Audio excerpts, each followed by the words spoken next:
Bismillahir Rahmanir Rahim. Indeed, we have come to the end of the month of Ramadan, but we should still remember we still got the last few moments of the month of Ramadan. We shouldn't be negligent of these last few moments. And this ghaflat, this is a very, very dangerous disease where a person, he becomes negligent towards the end. It is so dangerous. You'll understand it from an example that there are guests coming to the home and everyone is so happy. Some family is coming, some guests are coming. So just when the guests are about to come, the mother very quickly she puts some oil onto the stove to make fresh samosas for them. And she puts the oil, she's now ready to fry the samosas, and just then the guests come in. So everybody goes to receive the guests. It is close family, so they all go to receive the guests. As they are receiving the guests, the 3 or 4 year old child comes into the kitchen, and the child holds that frying pan and turns it, and that oil spills onto the child. What happens? All that happiness is destroyed. Everything is gone. Just in that few moments of ghaflat, negligence. The mother went to see the visitors and she left the oil. Finish. Now that whole happiness is destroyed. Now you've got to take the child to a hospital. You've got to go to the doctors. Everything is destroyed. A person is driving his car, and whilst he is driving his car, there's one beep, and he just wants to see who sent the message.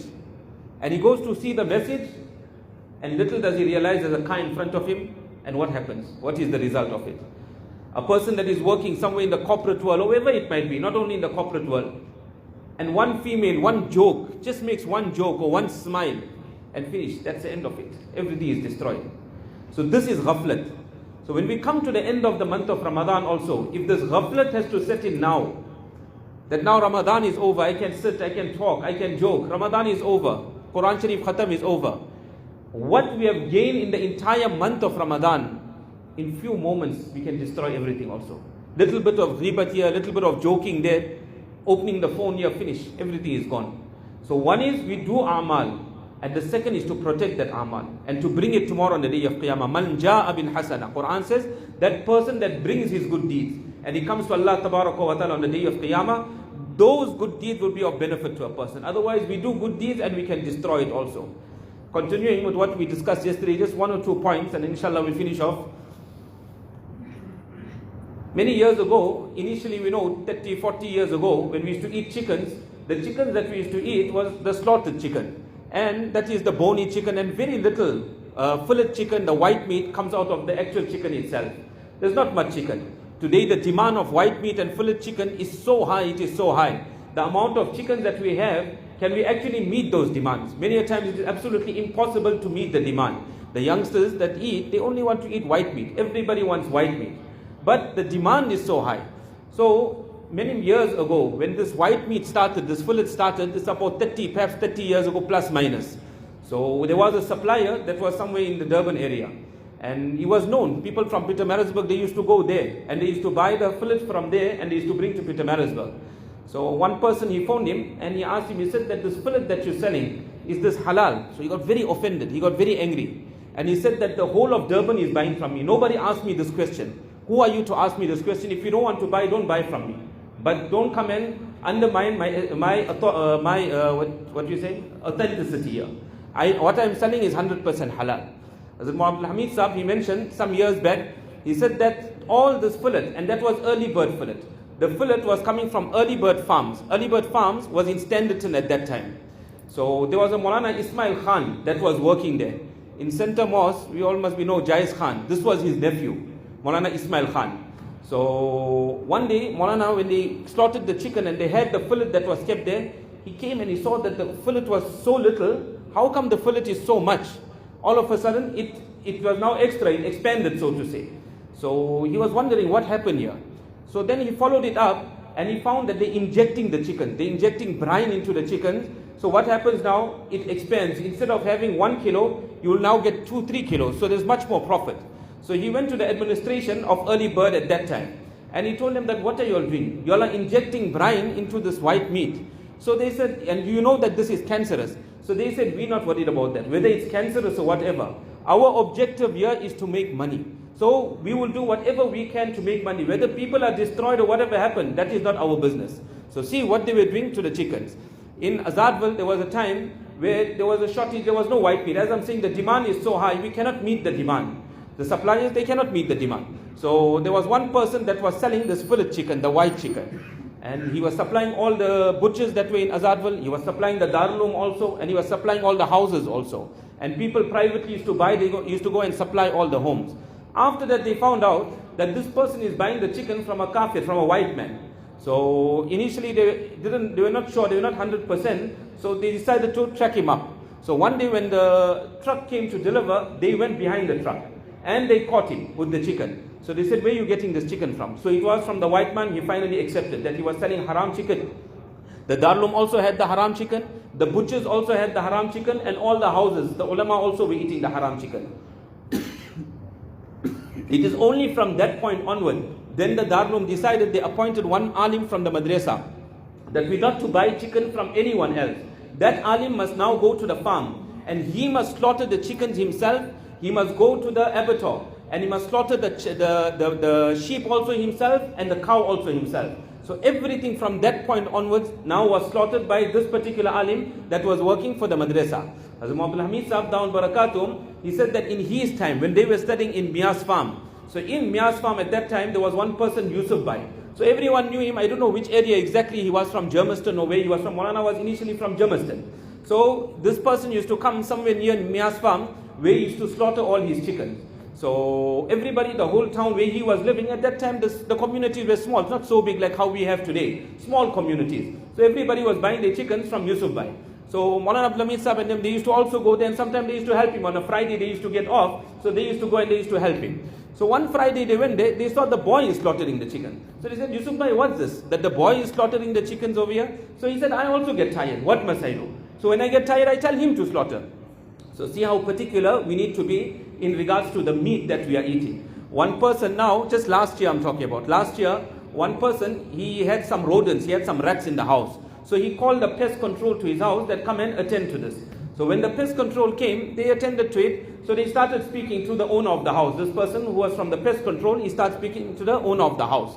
So he tells the owner of the house that I went to Fordsburg. And he says, you know the restaurants in Fordsburg, they are so posh, those restaurants. When you enter, sometimes the food that is on the menu, the picture, that is more tasty than the actual food. So he says that so posh the whole restaurant is, and everything is done up so well, and they serve it in the platters and hot, and the way we enjoy it and we come out of there. So he says that, you know, that they called me, they had rodents there as well. He says that when I opened the kitchen, he says all the food, all the meat on the floor, and the rats, big rats that are running all over there. And we go there and we eat and we comfortable. Allah Ta'ala reward Haji Saheb told me yesterday, he said that think a little bit. He said that when we go to buy food, 4 people, they go to buy food. And what we say, these youngsters, they say let's buy burgers. So maybe they'll buy 4 burgers, some chips, some cool drink, whatever it might be. How much it costs today? Up 300, 400, 500 rand, it's gone. Just 3-4 youngsters buying burgers, 500 rand is gone. And at home, if you have to buy one chicken, 60 rand a chicken, how much of barakat in that food? And the entire household, they are eating from that. And that woman that is cooking in the house, the mother that is cooking, or the wife that is cooking, whoever it is, or the daughter that is cooking in the house, she is taking Allah Ta'ala's name. And even if she doesn't make the dhikr of Allah Ta'ala at that time, iman is still in her heart. So when she is cooking, how much of noor in that food, how much of barakat in that food. And this barakat we will never get. That woman that is cooking, there's no, her taharat also is not in order. And we're going to eat over there. So Allah Ta'ala give us the understanding of this, that we must eat our food at home. Refrain from all these restaurants. One of our satis, he told me this morning, or last night he told me, I think this morning he told me. He says restaurants, all this eating out, takeaways, out of the question. He says we can't buy these things. He says, how do we know that they are reliable? How do we know that we're eating that halal food? And as I mentioned yesterday, sometimes the workers, they are coming and frying their own things in those fryers of theirs. So how do we know that they didn't fry something that was haram over there? Allah Ta'ala give us the understanding. The other aspect of halal is the income of a person. That the income of a person also has to be in order. Mawlana Thanvi Rahmatullah Alayhi, we know Mawlana Thanvi Rahmatullah was Hakimul Ummat. He was Mujaddid al-Millat. And what knowledge Allah Ta'ala had given Mawlana Thanvi Rahmatullah Alayhi. So one person, he came to Mawlana Thanvi Rahmatullah Alayhi. He had ijazat from Mawlana Thanvi Rahmatullah Alayhi also. So when he came to the Khanqa, he brought his son and he came to the Khanqa. Mawlana Thanvi Rahmatullah Alayhi didn't have children. So he didn't have children. Then later on, he made nikah for the second time. He wanted children. So his auntie, she went to Haji Imdadullah Sahib Muhajir Makki Rahmatullahi. And she told Haji Sahib Rahmatullahi, make dua for Allah Ta'ala that Allah gives Mawlana Thanvi Rahmatullahi children. So when Haji Sahib met Mawlana Thanvi Rahmatullahi, he told Mawlana Thanvi Rahmatullahi, see, I also don't have children. Haji Imdadullah Sahib also didn't have children. He said, I also don't have children, and I think it is better for you that you also don't have children. How long we talking now? We're talking of 60, 70 years ago. He said it is such a challenge, it is such a job to bring up our children. 60, 70 years ago, can we imagine today? It's only Allah Ta'ala's kindness on us that our children, we are able to still bring them up correctly, bring them to the masjid. These are angels in today's time. These children that are sitting in the madrasas, these children that are sitting in the makatib, these children are coming and sitting in these majalis. Really, these are angels, these are farishtas. We should appreciate them. We should make dua for them, that where they could have been today, and what devices they could have had in their hands. But in spite of all that, they have sacrificed everything, and they are sitting in these gatherings. And really, those that sit in these gatherings, Allah takes them very, very far. As it mentioned many a time, he said that we've seen that Hazrat Shaykh al-Hadith, Mawlana Muhammad Zakaria Sahib Rahmatullahi, in the end of the life of Hazrat Shaykh Rahmatullahi, should just sit. Somebody would hold the hand of Hazrat Shaykh Rahmatullahi. And this we saw of Mufti Mahmud Sahib Rahmatullahi. Once when Hazrat Mufti Sahib was here in South Africa, then they should just put Hazrat Mufti Sahib on the chair, and his eyes would be closed. This was around 1995. And somebody would just hold the hand of Hazrat Mufti Sahib Rahmatullahi. People used to come and just put their hand there and make musafa. And as a Shaykh Rahmatullahi, he would just be sitting like this. And people would come and they would make musafa with the Shaykh Rahmatullahi. And all of a sudden, Hazrat would say, Isko ijazat de do. Just all of a sudden. In that state, he would say, give ijazat to this person. Isko ijazat de do. Give ijazat to that person. So Hazrat mentioned that many a times, we've seen those people that took their children to Hazrat Shaykh Rahmatullahi, Mawlana Masiullah Sahib Rahmatullahi. Just their nazar fell on these little children. These children became huffaz later. These children became ulama. Allah accepted them for great khidmat of deen. Hazrat mentioned sometime, he mentioned to us, he said that in the Khanqa of the Shaykh Rahmatullahi, he says that when we went there, we're talking of Hazrat Muhammad Hamid Sahib, he says when we went there, we were young boys. They were studying in India at that time. So we went to the Khanqa of the Shaykh Rahmatullahi. And he said in the back of the Khanqa of the Shaykh Rahmatullahi, we used to play around there and we used to sleep. And now to wake us up in the morning was a big problem to wake them up. We know the youngsters, how they like their sleep, and they don't want to wake up in the morning. So Maulana Yusuf Tutla Sahib Rahmatullahi, at that time he was in the Khanqa of the Shaykh Rahmatullahi. So he used to go with so much of love, and he used to wake them up, and he used to tell them, come now, get up, it's time for Sehri, it's time for Fajr, wake up. He used to wake them up. And sometimes the people went and they complained to the Shaykh Rahmatullahi. They said that these boys, they're causing interference over here, take them out from here. So Maulana Yusuf Tutla Sahib Rahmatullahi, he went to the Shaykh, he made safaris. He said, Hazrat, these boys, they read their namaz and they sit in the program. Then as the Shaykh Rahmatullahi said, if they're reading their namaz and they're sitting in the program, then leave them over here. So the majalis of Ahlullah, wherever Ahlullah are, when we take our children and we just leave them there, even if they're running around in that area, even if they're just playing in that area, just leave them over there and see the effect of the sohbat of Ahlullah and the nazar of Ahlullah falling on these children. And later on, that effect you won't see initially. One alim that is here locally, and when his son completed the 29 paras, the last para, he took him to Hardoi. So after I met him, and he said, no, Alhamdulillah, we spent Ramadan the last few days or whatever it was. And we came back from Hardoi, he has completed his Quran Sharif. So then he told me, he had sohbat also of great mashayikh. So he told me the effect of this, doing his last para, Hazrat Maulana Abraham al-Haq Hardoi Rahmatullahi, he said he won't see the result of it now in his life. But later in his life, he will see the effect and the result of completing his hifz by Hazrat Maulana Abrar al-Haq Sahib Hardoi Rahmatullahi.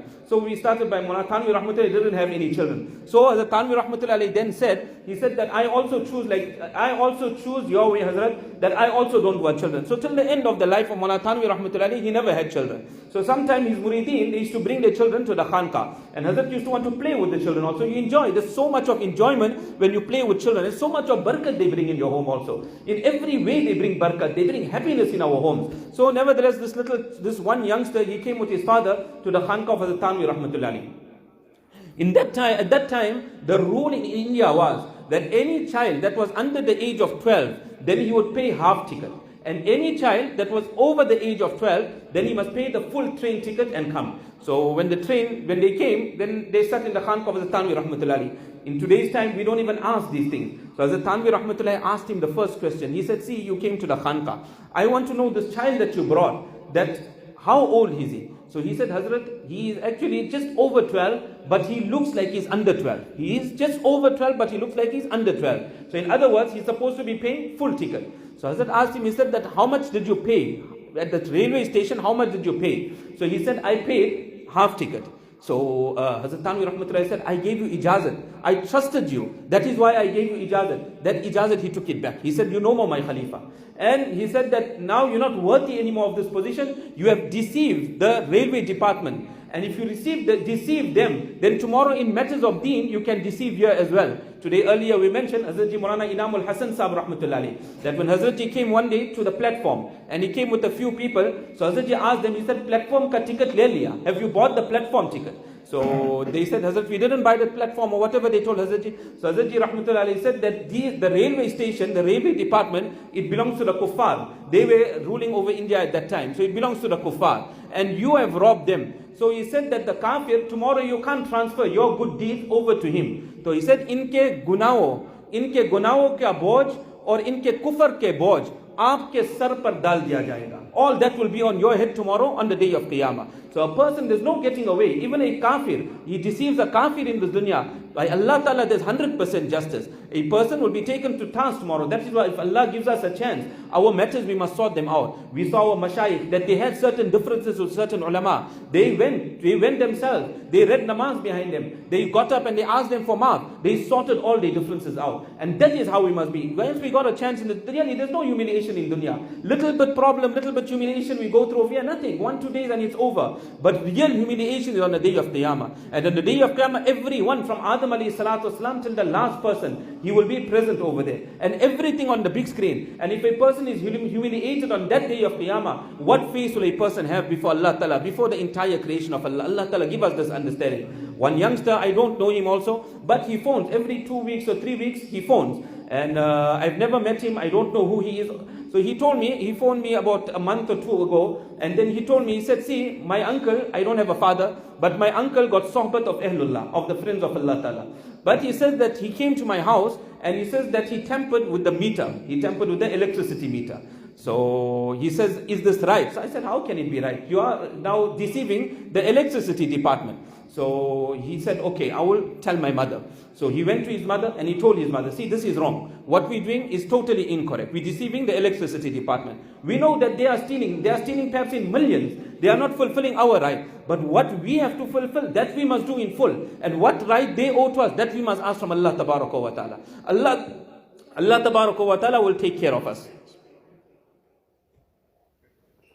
So his mother didn't listen to him. So he phoned me back after another week or so. He said, you know, Mufti Saheb, my mother didn't listen to me. What must I do now? So he said, I'm a student of Deen. I'm studying Deen. And we are deceiving the electricity department. So I told him that the only way you can resolve this matter is work out that how much electricity were you paying all along. And see what's the difference now. So if you're paying 1,000 Rand and now you're paying 700 Rand, that means there's a 300 Rand difference. And that is the shortfall. So what you do, you take 300 Rand and just put it into the account, into the municipality's account for that water, for that lights that was short or that you'll have perhaps used. Just pay it out and inshallah your matter will be cleared, your matter will be sorted out. When Hazrat Tanvi Rahmatullah alayhi, it is mentioned when the people used to come in India at that time to the railway station, they used to come to weigh their bags. They had to weigh their bag. They had a certain limit that they were allowed to carry. So anybody that would come to weigh their bag, they would know this person got ta'alluq with Hazrat Tanvi Rahmatullah alayhi, because he was so particular. Mu'amalat,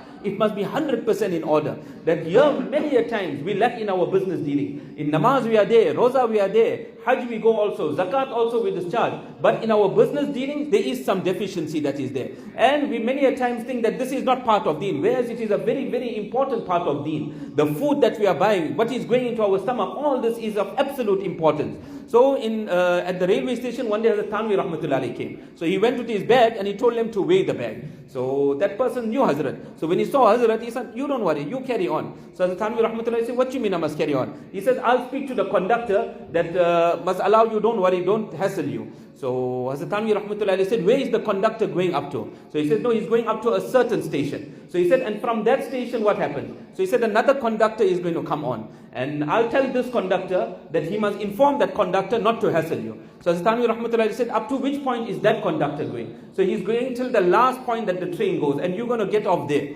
So Hazrat said, no, I still have to go somewhere else. So he said, where you have to go? He said, I have to go to Allah Tabaraka wa Ta'ala. And in the court of Allah Tabaraka wa Ta'ala, I'll have to answer in the court of Allah Tabaraka wa Ta'ala. So he said, you weigh my baggage, and what is due, let me pay. So this is how they were very, very particular about their mu'amalat, about their business dealings. One youngster I spoke to now, just before Ramadan started, just 1 or 2 days before Ramadan, I think it was.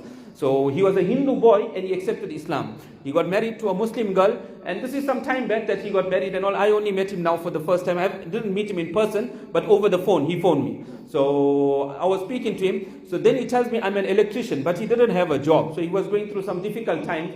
So then he explains to me, he said that I've done job for many, many Muslim people. But he says the Muslim people didn't pay me. Many people didn't pay me, but I just left it. I'm not interested in it. Then he just told me that I work for a Muslim person, and a very well-known family in Marisburg. But he says, one thing I can tell you, that person that I work for, that was a genuine person. That was an honest person, that before the end of the month on the last day, whatever salary was due to us, he would give it to us. And that is the hadith of Nabi Sallallahu Alaihi Wasallam. A'atul ajira ajrahu qabla ay yajiffa arquhu. That before the perspiration of a person even dries, give the worker his salary. Keep that worker happy. Don't keep that man hanging. He has done the work and you keep him hanging for his money. So Allah Tabaraka wa Ta'ala give us the understanding. These matters are extremely, extremely important. This is just the tip of the iceberg, just 1 or 2 things that Allah Ta'ala put in my heart, and I decided to speak about it. Allah Tabaraka wa Ta'ala sort all our matters out. Our aqeedah has to be in order. Our mu'amalat, our business transactions have to be in order.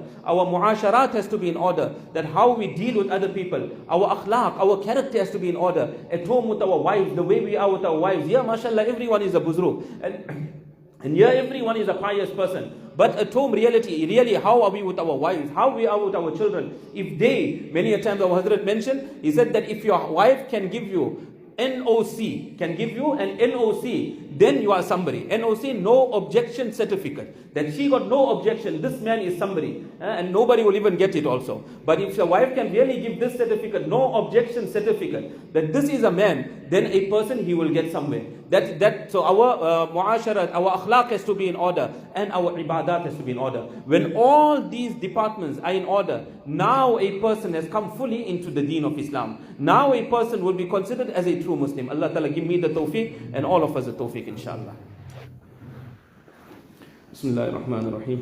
اللهم صل على سيدنا مولانا محمد وعلى آل سيدنا مولانا محمد وبارك وسلم فاذكروني أذكركم أنا جليس من ذكرني दिल मेरा हो जाए एक मैदान हो तू ही तू हो तू ही तू हो तू ही तू और मेरे तन में बजाए आब वगिल दर्द दिल हो दर्द दिल हो दर्द दिल गैर से बिल्कुल ही उठ जाए नजर तू ही तो आए नजर देखो जिधर ला इलाहा इल्लल्लाह मुहम्मदुर रसूलुल्लाह सल्लल्लाहु अलैहि वसल्लम ला इलाहा इल्लल्लाह ला इलाहा इल्लल्लाह ला इलाहा इल्लल्लाह ला इलाहा इल्लल्लाह ला इलाहा इल्लल्लाह ला इलाहा इल्लल्लाह ला इलाहा इल्लल्लाह ला इलाहा इल्लल्लाह ला इलाहा इल्लल्लाह मुहम्मदुर रसूलुल्लाह सल्लल्लाहु अलैहि वसल्लम इलाही दिल में मेरे गैर का असर न रहे सिवाय तेरे किसी पर मेरी नजर न रहे तो कर बे खबर सारी खबरों से मुझको इलाही रहूं एक खबरदार तेरा ला इलाहा इल्लल्लाह ला इलाहा इल्लल्लाह ला इलाहा इल्लल्लाह ला इलाहा इल्लल्लाह ला इलाहा इल्लल्लाह ला इलाहा इल्लल्लाह ला इलाहा इल्लल्लाह ला इलाहा इल्लल्लाह ला इलाहा इल्लल्लाह ला इलाहा इल्लल्लाह मुहम्मदुर रसूलुल्लाह सल्लल्लाहु अलैहि वसल्लम इलाही आता हो दर्द दिल के मरताए बेदर्द बीमार तेरा कोई तुझसे कुछ कोई कुछ चाहता है मैं तुझसे हूँ या रब तलबगार तेरा ला کہیں دونوں عالم سے کچھ مجھ کو مطلب، تو مطلوب میں وہ طالب تیرا، اٹھا غم رکھ امید امداد حق سے، تجھے غم ہے کیا؟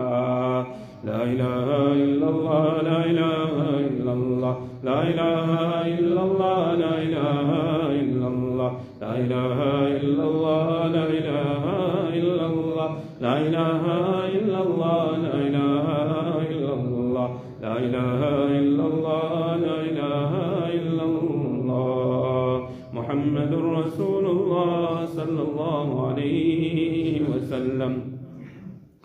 کوئی مجھ سے پوچھے میں کیا مانگتا ہوں، میں اپنے خدا سے خدا مانگتا ہوں، وہ ہو جائے میرا میں ہو جاؤں اس کا، یہی رات دن میں دعا مانگتا ہوں، عطا کر دے وہ مجھ کو اپنی محبت، میں اس کے سوا کچھ اور نہیں مانگتا ہوں، ناراضگی جس کی دوزخ سے بر کر اسی ذات کی بس رضا مانگتا ہو، اصل مجھے دنیا کی خواہش نہیں، میں بخشش بروز جزا مانگتا ہو، لا الہ الا اللہ، لا الہ الا اللہ، لا الہ الا اللہ، لا الہ الا اللہ، لا الہ الا اللہ، لا الہ الا اللہ، لا الہ الا اللہ، لا الہ الا اللہ، لا الہ الا اللہ، لا الہ الا اللہ، محمد رسول اللہ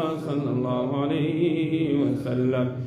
یار رہے یا رب تو میرا اور میں بھی تیرا یار رہو، مجھ کو فقط تجھ سے ہو محبت، خلق سے میں بیزار رہو، ہر دم ذکر و فکر میں تیرے مست رہوں، سرشار رہوں، ہوش رہے نہ مجھ کو کسی کا تیرا مگر ہوشیار رہو، اب تو رہے بس دم آخر ورد زبائے میرے الہ، لا الہ الا اللہ، لا الہ الا اللہ، لا الہ الا اللہ، لا الہ الا اللہ، لا الہ الا اللہ، لا الہ الا اللہ، لا الہ الا اللہ، لا الہ الا اللہ، لا الہ الا اللہ، لا الہ الا اللہ، محمد رسول اللہ صلی اللہ علیہ وسلم۔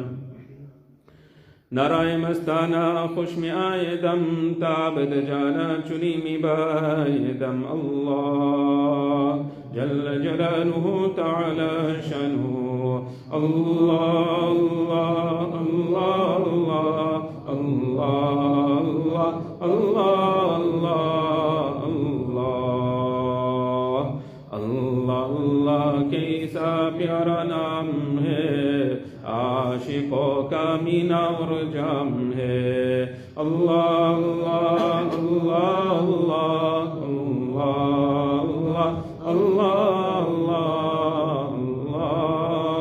اللہ اللہ اللہ، ہیچ شیرین است نام، شیر و شکر می شود جانم تمام، اللہ اللہ اللہ اللہ اللہ اللہ اللہ اللہ، اپنے ملنے کا پتہ کوئی نشاں، تو بتا دے مجھ کو اے رب جہاں، اللہ اللہ اللہ اللہ اللہ اللہ اللہ،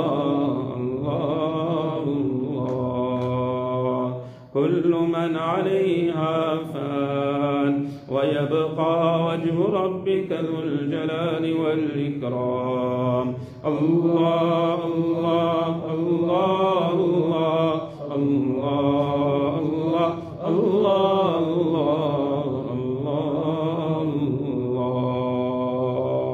جل جلاله، اللهم اللهم لك الحمد كله ولك الشكر كله ولك الملك كله وإليك يرجع الأمر كله. اللهم لا نحصي ثناء عليك أنت كما أثنيت على نفسك. الحمد لله الذي حمدا كثيرا طيبا مباركا فيه. الحمد لله الذي بنعمته تتم الصالحات. اللهم صل على سيدنا مولانا محمد كلما ذكره الذاكرون وكلما غفل عن ذكره الغافلون. اللهم ربنا تقبل منا إنك أنت السميع العليم، وتب علينا يا مولانا إنك أنت التواب الرحيم. اللهم إنا نسألك توبة قبل الموت، وراحة عند الموت، والعفو عند الحساب، والفوز بالجنة والنجاة من النار. اللهم إنا نسألك رضاك والجنة، ونعوذ بك من سخطك وغضبك والنار. اللهم إنا نعوذ بك من عذاب جهنم، ونعوذ بك من عذاب القبر، ونعوذ بك من فتنة المحيا والممات، ونعوذ بك من فتنة المسيح الدجال، ونعوذ بك من المأثم والمغرم.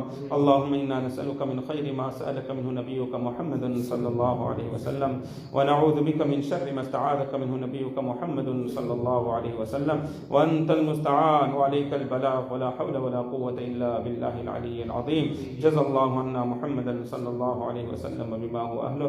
سبحان ربك رب العزة عما يصفون، وسلام على المرسلين، والحمد لله.